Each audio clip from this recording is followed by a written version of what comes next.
Ultralight Backpacking and Survival Tips with Steve Gilman. So, how do you get started with ultralight backpacking? Well, you don't have to look at the little things like backpackers have traditionally done.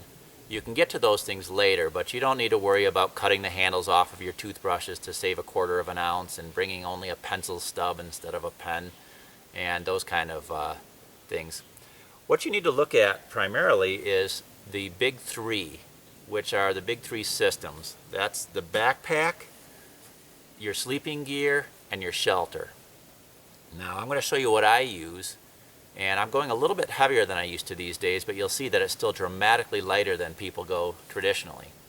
To give you an example, a traditional backpacker will have a backpack that might weigh 6 pounds, and he'll have a 3 to 4 pound sleeping bag and a tent that weighs 5 pounds, and then a sleeping pad maybe that weighs a pound. And so altogether he can easily be carrying 16 pounds before he even starts putting food and clothing and other gear into his pack. And that's quite a bit of weight. You end up often traditionally backpacking with 40 pounds on your back for a weekend trip. So if you look at the big three, that's where you can save the most weight. For example, my own backpack weighs 13 ounces. My sleeping system is a 17-ounce down sleeping bag that's kept me warm all the way down below freezing. And now, instead of my 4-ounce pad that I used to carry, I'm going in a little bit of more comfort with a 15-ounce air mattress.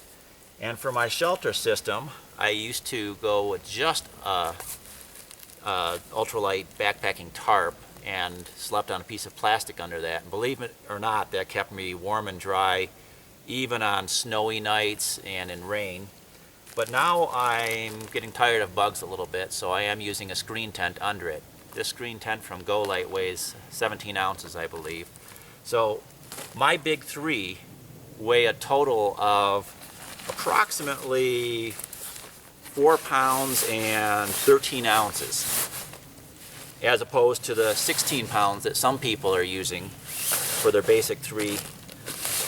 And as a result, with light gear in addition to that, like lightweight rain gear and such, I can keep the total pack weight down to just about 12 pounds for a weekend trip. And I'll tell you, that makes it really comfortable, and you can go a lot of miles, and you can go without blisters, and you don't get sore shoulders. So look at the big three to start with. And now let's look at a few other tips for getting started with ultralight backpacking. Reducing the weight of the big three systems is the primary way you cut weight and become an ultralight backpacker then, but there is one important rule to follow after that, which is to carefully consider any item before deciding to bring it on a backpacking trip. Ask yourself if you really need to bring it. Consider what would happen if you didn't bring it, whether the value that it adds to the trip is worth the weight, and whether it can be used for more than one function. For example, a tarp might also work as a rain poncho. And then finally, and obviously, what lighter alternative can you bring in place of the item? Now, I personally think that you should be pretty ruthless when it comes to making your packing list the first time. And once you've gotten used to really cutting down your weight, you can always add back 1 or 2 luxuries or things that you kind of missed when you didn't have them on a trip. And that way you'll identify what's really important to you. So start really light and work your way back to heavier if you can. Here are 6 steps to becoming an ultralight backpacker. The first one is to read and learn, or to watch videos like this and learn. Consider what you truly need and make a new packing list based on that. Buy lighter backpacking gear and clothing. Condition your body. Practice using your light backpacking gear and knowledge, and find better ways as you learn what works for you. Spending some money is perhaps one of the easier ways to reduce the weight that you're carrying, because there's really some incredible stuff out there. But if you don't have much money, that's not really a problem. There are a lot of options. For example, a decent rain jacket cost about 1/6 as much as the great ones, and they weigh almost the same. It's going to be a matter of an ounce or two. So money's not the only route to having a lighter pack weight.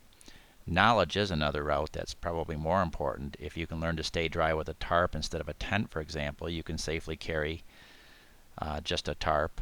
If you know how to find water and you plan well for finding water, you can get by carrying less weight in the form of water in your pack.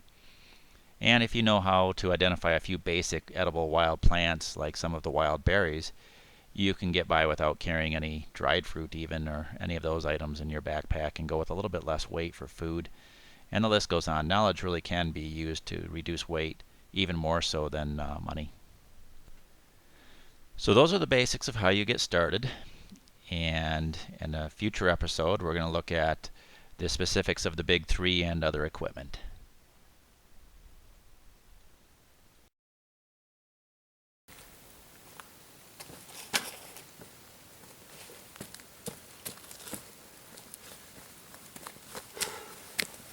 One of the things I really like about ultralight backpacking is that when you don't have much weight on your back, you can really get away with lightweight shoes. I don't wear hiking boots. I wear running shoes primarily. And if you're taking short trips, you can actually get away with cheap shoes. These are $10 shoes from Walmart. And they actually have a big advantage to the running shoes or the hiking boots. The rubber's softer. You can see it's actually getting shredded after running around out here for a while. So it really sticks to the rock, and it makes it great for scrambling in rocky areas. I wouldn't trust these on a week-long trip, by the way. I'd wear better hiking shoes for that, or running shoes rather, but they work great for this.